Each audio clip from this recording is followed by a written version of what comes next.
E vamos começar a última aula diretamente relacionada à divisão e conquista desse curso. Na verdade, diretamente porque depois tem grafos e lá tem algoritmo de divisão e conquista também, tá? Mas também é a última de ordenação, que não é especificamente de ordenação, e sim é aquela parte mais teórica da disciplina em si. Eu vou falar hoje sobre o limite inferior para algoritmos de ordenação por comparação. É mais fácil ir por partes, porque isso aí é um palavrão que eu acabei de falar, né? Primeiro, o que é limite inferior? Eu posso chamar de cota inferior. Isso é uma coisa bastante importante ali em computação, que é para você provar, né, utilizar como ferramenta ali para mostrar o menor número teórico de operações necessárias para se fazer um determinado problema. Quando eu falo teórico, não é aquela teoria que a teoria é igual à prática só em teoria. Na verdade é teórico mesmo, que não dá para fazer mais do que isso, né? Desde que eu tenha as determinadas suposições. Então é isso, vamos lá. Se eu tenho um algoritmo que faz um número X de operações e eu de alguma forma mostro que a cota inferior para esse algoritmo é X, então aquela pergunta que a gente vem fazendo do curso de dá para fazer melhor que isso, dá para fazer melhor que isso, nesse momento a gente para e fala assim, agora não dá. Eu provei aqui, meu limite é teórico, eu provei, não dá para passar disso. A não ser que eu mude as minhas suposições iniciais do problema, mas isso é uma outra história. Esse nome que está aqui embaixo aqui é importante, tá? Quando eu provo que a complexidade é igual ao limite inferior, eu digo que o meu algoritmo é assintoticamente ótimo, não dá para fazer melhor. Beleza, está falando sobre algoritmos de ordenação baseado em comparações. Todos os algoritmos que a gente viu até agora, eles são baseados em comparação. Eu comparo, esse cara é menor do que o outro, esse cara é maior do que o outro, aí eu tomo uma decisão de quem vem na frente, do que, etc. Os meus algoritmos, eles têm diferenças em como que eu faço essas comparações, como é que eu escolho os meus pares para se comparar e assim por diante. Existem algoritmos que não são baseados em comparações? Existem. Eu tenho que mexer bastante nas assumptions, sempre com assumptions na cabeça, né? Mas nas suposições iniciais do meu problema.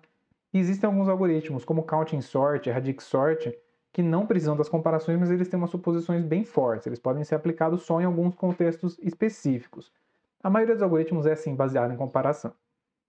E aí eu quero, com um limite inferior, perguntar aí se dá até para a gente saber, né, se esse tipo de algoritmo tem um limite inferior, ou seja, o quão rápido que ele pode ser no melhor do melhor dos casos. E a resposta é ômega de n log n. Essa aula aqui vai ter um pouquinho de matemática, mas ela é muito fácil no fim das contas. Eu vou mostrar então qual que é o limite inferior, que é esse ômega n log n, como é que a gente chega nele, tá? Para esses algoritmos que a gente viu até agora, merge sort, quicksort e os anteriores, que eu chamei de elementares. Para isso, eu vou usar uma árvore binária de decisão.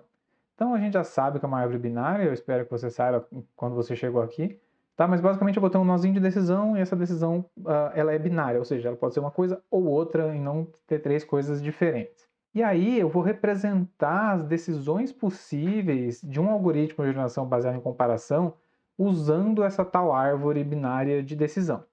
Beleza? Vamos lá. Então aqui está a minha árvore de decisão. Aqui eu estou usando um exemplo com n igual a 3, ou seja, é um vetorzinho de 3 posições só.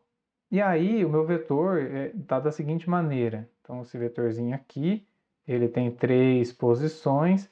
Essa é a posição A1, essa é a posição A2 e essa é a posição A3. E aí eu faço uma comparação de A1 com A2. E aí esse nó está representando exatamente isso. Eu vou para a minha esquerda aqui na minha árvore de decisão e ignoro completamente a direita, caso A1 seja menor ou igual a 2. Se ele for maior, é o else aqui da coisa, né? Ele vai para a direita. Beleza? Aí, uma vez que eu sei que A1 é menor ou igual a A2, eu preciso ainda comparar A2 com A3. Se, de novo, ele for menor ou igual, aqui eu já consigo fazer uma certa inferência. Se A1 é menor do que A2 e A2 é menor do que A3, então a ordem certa é fazer A1, A2, A3. Então esse seria o meu vetor ordenado. Caso eu venha aqui para a esquerda menor ou igual, só que aqui o A2 seja maior do que o A3, eu ainda preciso comparar o 1 com o 3. Se for menor ou igual, eu caio nessa folha, né? Lembra que é uma árvore binária, então isso aqui é um nó folha, que a ordem tem que ser 1, 3 e 2. Caso seja o A1 seja maior do que o A3, significa que ele tem que ir depois do A3. Só que ele também tem que ir antes do A2. Então, a ordenação fica 3, 1, 2. Deu para entender como é que é isso? Então, essa árvore de recursão é o melhor caso que eu tenho, né? Eu estou fazendo as comparações já colocando inferências. Pode ver que quando eu vim aqui para a esquerda, eu não comparei mais A1 com A2. Se eu vim para a esquerda de novo, eu nem precisei comparar A1 com A3. Eu consegui inferir já alguma coisa ali diretamente. Então não dá para fazer uma árvore que seja menor do que essa, que tenha um número menor de nós do que esse aqui, tá? Pode olhar a mesma coisa para a direita. Então tudo isso que eu estou falando para a esquerda aqui vale para essa parte da direita da minha árvore. E uma vez que a gente tem essa árvore de decisão, eu posso pensar o seguinte: em qualquer caso significa qualquer n. O número de comparações aí, no pior caso, vai ser a altura da minha árvore. Tudo bem? Então eu vou descer até uma folha. E se eu fizer uma árvore de decisão correta, tá? Então eu vou descer até uma folha. Então o pior número de comparações é o número de vezes que eu tenho que passar de um nó para o outro até chegar numa folha. Ou seja, a minha altura da árvore. Eu já falei que eu falo que H é de altura.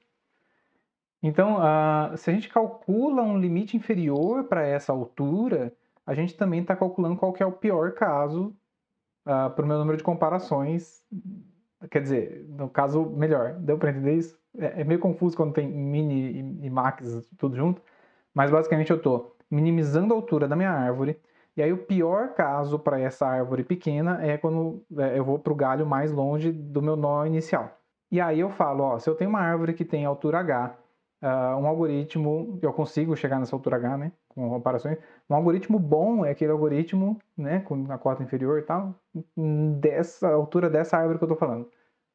Eu tentei falar de jeitos diferentes aí, talvez tenha confundido mais, mas eu acho que não, acho que deu para entender, tá? Aí começa a ter coisas importantes. O número de folhas sempre vai ter que ser fatorial. Por quê? Porque eu tenho que ter todas as permutações possíveis nas folhas. Para garantir que eu vou chegar na minha ordenação, né, eu tenho que garantir que eu consigo chegar em todas as permutações, porque alguma delas vai ser a verdadeira. Se eu deixar uma das permutações de fora, vai que era ela que eu precisava para ordenar. Então isso vira fatorial. Se a árvore fosse completa, o número de folhas seria 2H. Então vamos lá, o que isso significa? A árvore completa é aquela árvore aqui, estou pensando em estritamente completa, tá? É aquela árvore cujo nó, todo e qualquer nó, tem 2 filhos, tá? E isso vai até os nós folha. Então dá para a gente enxergar isso que eu estou falando só com poucas iteraçõezinhas aqui, ó. Aqui tem 2 a 0, porque a altura aqui é 0. Aqui tem 2 a 1 nós, tá? Aqui tem 2 a 3 nós, beleza? Opa, aqui, desculpa. Que é 2 a 2, né? São 4. Mas o ponto principal é o número de nós folhas aqui que eu estou olhando. Nesse caso é 2 a 2. No próximo seria 2 a 3 e assim por diante. Por isso é o 2 elevado à altura. Belezinha? Então o que eu tenho que fazer com isso são essas observações. Ó. O meu número de folhas tem que ser pelo menos n fatorial. Então tem esse menor ou igual. E o meu número de folhas vai ser no máximo 2 elevado a h. Né? Então vai ter, se fosse estritamente completa seria isso, mas às vezes ela não é estritamente completa, né? Às vezes ela tem umas coisas assim, ó, aqui pula, etc. Então vai ser menor nesse caso. Beleza? Vamos manter então essa inequação aqui e vamos fazer umas continhas. A primeira coisa que eu fiz foi tirar aquele número de folhas do meio, eu quero comparar só uma ponta com a outra. E aí eu quero tirar o h daqui, porque eu estou querendo saber qual que é o meu menor h de todos. O que eu faço? Eu faço aquele log 2 dos dois lados. Beleza? Então tá aqui, ó, log 2 de n fatorial menor ou igual a h. Bom, até agora a gente fez log 2 de n, não de n fatorial, né? E será que eu consigo sair daqui com alguma coisa nesse sentido? Parece difícil, né? Mas é aí que vem o pulo do gato. Tem umas contas gigantes aí embaixo, mas vamos por partes. Primeira coisa, eu coloquei um quadrado aqui. Isso aqui é um jeito de mostrar. Tudo bem? De onde eu tirei isso? Da cartola? Tá? É igual lá o truque de Gauss, essas coisas. Tira isso da cartola, mas se eu mostrei isso aqui, tá mostrado o limite inferior, tá? Vamos lá. Coloquei um quadrado aqui. E aí esse quadrado vai servir para mim para eu conseguir abrir esse produtório que está aqui na frente. Então, se eu tivesse só esse pedaço do produtório aqui, ó, meu produtório indo de 0 até n-1, e eu for multiplicando n menos i, o que eu estou fazendo? Estou fazendo n vezes n-1, vezes n-2, vezes n-3, isso aqui dá o fatorial, certo? Do lado de cá, ó, também tem um outro fatorial. Eu começo em 0, né? Começo em 1, porque é i mais 1. Aí eu faço 1 vezes 2, vezes 3, vezes 4, até o n. Ou seja, eu tenho um n fatorial nesse fator aqui, eu tenho um n fatorial nesse ponto aqui, multiplicando os dois, dá n fatorial ao quadrado. Beleza, só que aí eu quero mostrar uma coisa rápida que é o seguinte. Isso aqui é maior ou igual a esse mesmo produtório, né? Para n, tá? Esse mesmo produtório não, esse produtório que muda aqui um pouquinho a faixa, né? Para n. Como assim, né? Bom, os dois têm o mesmo tamanho, certo? Eu multiplico o mesmo número de vezes. Na primeira iteração, o que vai acontecer nesse cara? Esse cara da esquerda vai estar com n, certo? Esse aqui vai ser 1. E o outro, n. Do lado da esquerda, na próxima iteração, esse cara aqui vai ser n menos 1. E isso aqui eu vou multiplicar por 2. E depois n menos 2. E depois eu vou multiplicar por 3. E assim por diante. Tá?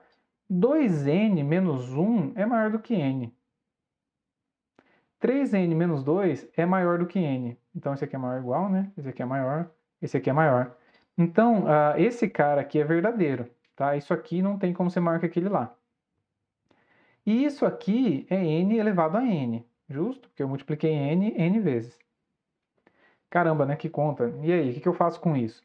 Bom, agora a gente pega esse cara que está aqui, a gente só inverte a equação porque é o seguinte, o meu t de n, ele é h, tudo bem? Então, o t de n é maior ou igual ao log 2 de n fatorial, porque isso aqui é o que está ali em cima. Então, esse pedaço aqui é o que eu coloquei a setinha ali em cima. E, por causa da linha anterior, eu consigo mostrar que o log de 2 n fatorial é maior do que o log de 2 n sobre 2. De onde vem esse 2 aqui? Esse 2 vem do fato que eu tinha esse quadrado aqui, ó. Esse quadrado vai passar para o lado direito da inequação como uma raiz, tá? Então, aquilo lá vai ficar assim, ó. N ao quadrado, no fim das contas, ele é maior ou igual do que n elevado a n, isso aqui, raiz. E raiz eu posso passar subtraindo aqui para o expoente. Daí que vem, ficou na minha cabeça aqui, né? Deixa eu tirar o da câmera. Então tá aí, ó. Então n fatorial é maior ou igual a raiz quadrada de n elevado a n. E aí acontece que aqui embaixo, né? É o que aconteceu aqui. Isso aqui, eu passo, jogo esse expoente para cá, ó. Lembra que eu posso fazer isso? O que acontece é que eu saio aqui, ó. Que o meu t de n, ele vai ser maior ou igual a n sobre 2 log 2 de n. A minha altura da árvore é maior ou igual, está provado aqui, é maior ou igual do que n sobre 2 vezes log 2 de n. Uma vez que eu provei isso, eu provo que todo e qualquer algoritmo, então, de ordenação baseado em comparação, ele pode, no melhor dos casos, fazer esse número de comparações aí. Menos que isso não tem como. Beleza? Esse era o ponto da aula. Bastante rápido e bastante simples, né?